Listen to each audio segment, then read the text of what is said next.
नमस्कार. ध्यानगंगामध्ये आपले मनपूर्वक स्वागत आहे.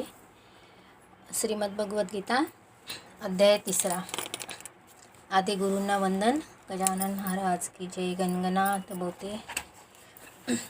अध्याय 3. अर्जुन म्हणाला, हे जनार्दना, जर तुम्हाला कर्माहून ज्ञान श्रेष्ठ वाटते तर मग हे केशवा मला भयंकर कर्म करण्यास का प्रवृत्त करीत आहात? तुम्ही मिश्रित अशा भाषणाने माझ्या बुद्धीला जणू मोहित करीत आहात. म्हणून अशी एकच गोष्ट निश्चित करून मला सांगा की ज्यामुळे माझे कल्याण होईल. श्री भगवान म्हणाले, हे निष्पापा, या जगात 2 प्रकारची निष्ठा माझ्याकडून पूर्वी सांगितली गेली आहे. त्यातील सांख्य योगाची निष्ठा ज्ञानयोगाने व योगांची निष्ठा कर्मयोगाने होते. मनुष्य कर्मे केल्याशिवाय निष्कर्मतेला म्हणजेच योगनिष्ठेला प्राप्त होत नाही आणि कर्माचा फक्त त्याग केल्याने सिद्धीला म्हणजेच सांख्यनिष्ठेला प्राप्त होत नाही. निसंशय कोणीही मनुष्य कोणत्याही वेळी क्षणभरसुद्धा काम न करता राहत नाही, कारण सर्व मनुष्य समुदाय प्रकृतीपासून उत्पन्न झालेल्या गुणामुळे पराधीन असल्यामुळे कर्म करायला भाग पाडला जातो. जो मूर्ख मनुष्य सर्व इंद्रिये बळेच वरवर आवरून मनाने त्या इंद्रियाच्या विषयाचे चिंतन करीत राहतो, तो मिथ्याचारी म्हणजे दांभिक म्हटला जातो. परंतु हे अर्जुना, जो मनुष्य मनाने इंद्रियांना ताब्यात ठेवून आसक्त न होता सर्व इंद्रियांच्या द्वारा कर्मयोगाचे आचरण करतो, तो श्रेष्ठ होय. तू शास्त्रविहित कर्तव्य कर्म कर, कारण कर्म न करण्यापेक्षा कर्म करणे श्रेष्ठ आहे. तसेच कर्म न करण्याने तुझे शरीर व्यवहारही चालणार नाहीत. या यज्ञानिमित्त केल्या जाणाऱ्या कर्माशिवाय दुसऱ्या कर्मात गुंतलेला हा मनुष्य समुदाय कर्मांनी बांधला जातो. म्हणून हे अर्जुना, तू आसक्ती सोडून यज्ञासाठी उत्तम प्रकारे कर्तव्य कर्म कर. प्रजापती ब्रह्मदेवाने कल्पारंभी यज्ञासह प्रजा उत्पन्न करून त्यांना सांगितले की तुम्ही या यज्ञाच्या द्वारा उत्कर्ष करून घ्या आणि हा यज्ञ तुमचे इच्छित मनोरथ पूर्ण करणारा हो. तुम्ही या यज्ञाने देवतांची पुष्टी करा आणि त्या देवतांनी तुम्हाला पुष्ट करावे. अशा प्रकारे निस्वार्थीपणाने एकमेकांची उन्नती करीत तुम्ही परम कल्याणाला प्राप्त व्हाल. यज्ञाने पुष्ट झालेल्या देवता तुम्हाला न मागताही इच्छित भोग खात्रीने देत राहतील. अशा रीतीने त्या देवतांनी दिलेले भोग त्यांना अर्पण न करता जो पुरुष स्वतः खातो तो चोरच होय. यज्ञ करून शिल्लक राहिलेले अन्न खाणारे श्रेष्ठ पुरुष सर्व पापांपासून मुक्त होतात. पण जे पापी लोक स्वतःच्या शरीर पोषणासाठी अन्न शिजवतात ते तर पापच खातात. सर्व प्राणी अन्नापासून उत्पन्न होतात. अन्न निर्मिती पावसापासून होते. पाऊस यज्ञामुळे पडतो आणि यज्ञ विहित कर्मामुळे घडतो. कर्मसमुदाय वेदांपासून व वेद अविनाशी परमात्म्यापासून उत्पन्न झालेले आहेत असे समज. यावरून हेच सिद्ध होते की सर्वव्यापी परम अक्षर परमात्मा नेहमीच यज्ञात प्रतिष्ठित असतो. हे पार्था, जो पुरुष या जगात अशा प्रकारे परंपरेने चालू असलेल्या सृष्टीचक्राला अनुसरून वागत नाही, म्हणजेच आपल्या कर्तव्याचे पालन करीत नाही, तो इंद्रियाच्या द्वारा भोगात रमणारा पापी आयुष्य असलेला पुरुष व्यर्थ जगतो. म्हणून जो मनुष्य आत्म्यातच रमणारा, आत्म्यातच तृप्त आणि आत्म्यातच संतुष्ट असतो त्याला कोणतेच कर्तव्य उरत नाही. या महापुरुषाला या विश्वात कर्मे करण्याने काही प्रयोजन असत नाही, तसेच कर्म न करण्यानेही काही प्रयोजन असत नाही.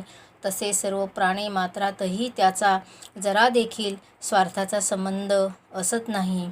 म्हणून तू नेहमी आसक्त न होता कर्तव्य कर्म नीट करीत राहा, कारण आसक्ती सोडून कर्म करणारा मनुष्य परमात्म्याला जाऊन मिळतो. जनकादी ज्ञानी लोकही आसक्त रहित कर्मानेच परमसिद्धीला प्राप्त झाले होते. म्हणून तसेच लोकसंग्रहाकडे दृष्टी देऊन देखील तू कर्म करणेच योग्य. श्रेष्ठ पुरुष जे जे आचरण करतो त्याप्रमाणेच इतर लोकही आचरण करतात. तो जे काही प्रमाण म्हणून सांगतो त्याचप्रमाणे सर्व मनुष्य समुदाय वागू लागतो. हे अर्जुना, मला या तिन्ही लोकात काहीही कर्तव्य नाही आणि मिळवण्याजोगी कोणतीही वस्तू मिळाली नाही असे नाही, तरीही मी कर्म करीतच असतो. कारण हे पार्था, जर का मी सावध राहून कर्मे केली नाहीत तर मोठे नुकसान होईल. कारण मनुष्य सर्व प्रकारे माझ्याच मार्गाचे अनुसरण करतात.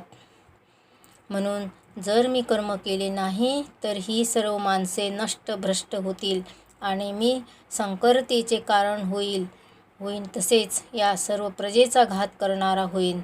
हे भारता, कर्मात आसक्त असलेले अज्ञानी लोक ज्या रीतीने कर्म करतात त्या रीतीने आसक्ती लोक ज्या रीतीने कर्म करतात त्याच रीतीने आसक्ती नसलेल्या विद्वानानेही लोकसंग्रह करण्याच्या इच्छेने कर्म करावीत.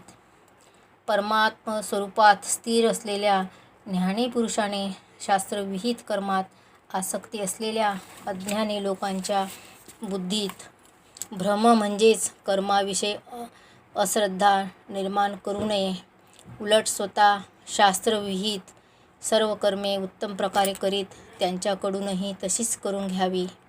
वास्तविक सर्व कर्मे सर्व प्रकारे प्रकृतीच्या गुणामार्फत केली जातात.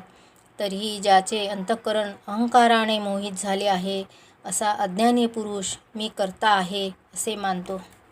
पण हे महाबाहो, गुणविभाग आणि कर्मविभाग यांचे तत्त्व जाणणारा ज्ञानयोगी सर्व गुणात वावरत असतात हे लक्षात घेऊन त्यामध्ये आसक्त होत नाही.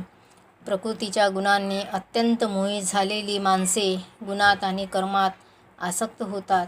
त्या चांगल्या रीतीने न जाणणाऱ्या मंदबुद्धीच्या अज्ञानांचा पूर्ण ज्ञान असणाऱ्या ज्ञानाने बुद्धिभेद करू नये. अंतर्यामी मज परमात्म्यांमध्ये गुंतलेल्या चित्ताने सर्व कर्मे मला समर्पण करून आशा ममता संतापरहित होऊन तू युद्ध कर.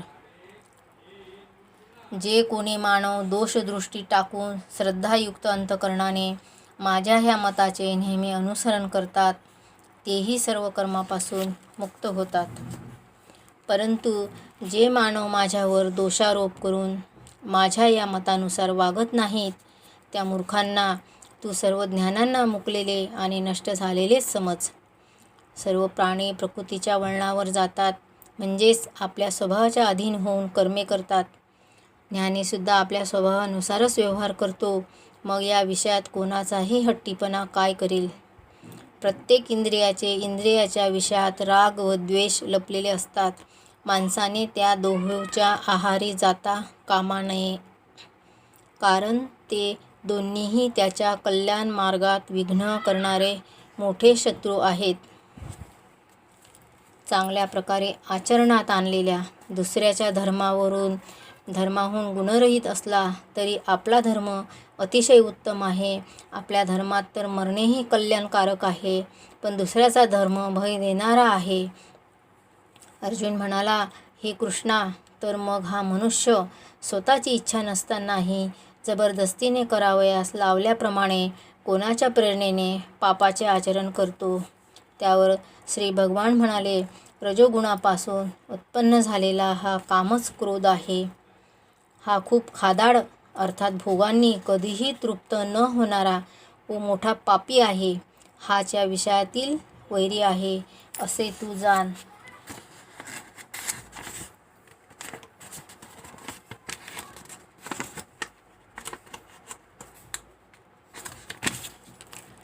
ज्याप्रमाणे धुराने अग्नी, धुळीने आरसा आणि वारेने गर्भ झाकला जातो, त्याचप्रमाणे त्या कर्मामुळे हे ज्ञान आच्छादित राहते. आणि हे अर्जुना, कधीही तृप्त न होणारा हा कामरूप अग्नी ज्ञानी माणसाचा कायमचा शत्रू आहे. त्याने माणसाचे ज्ञान झाकले आहे. इंद्रिये, मन आणि बुद्धी हे याचे निवासस्थान म्हटले जातात. हा काम या मन, बुद्धी आणि इंद्रियाच्या द्वारा ज्ञानाला आच्छादित करून जीवात्म्याला मोहित करतो. म्हणून हे अर्जुना, तू प्रथम इंद्रियावर ताबा ठेवून या ज्ञान आणि विज्ञान यांचा नाश करणाऱ्या मोठ्या पापी कामाला अवश्य बळेच मारून टाक.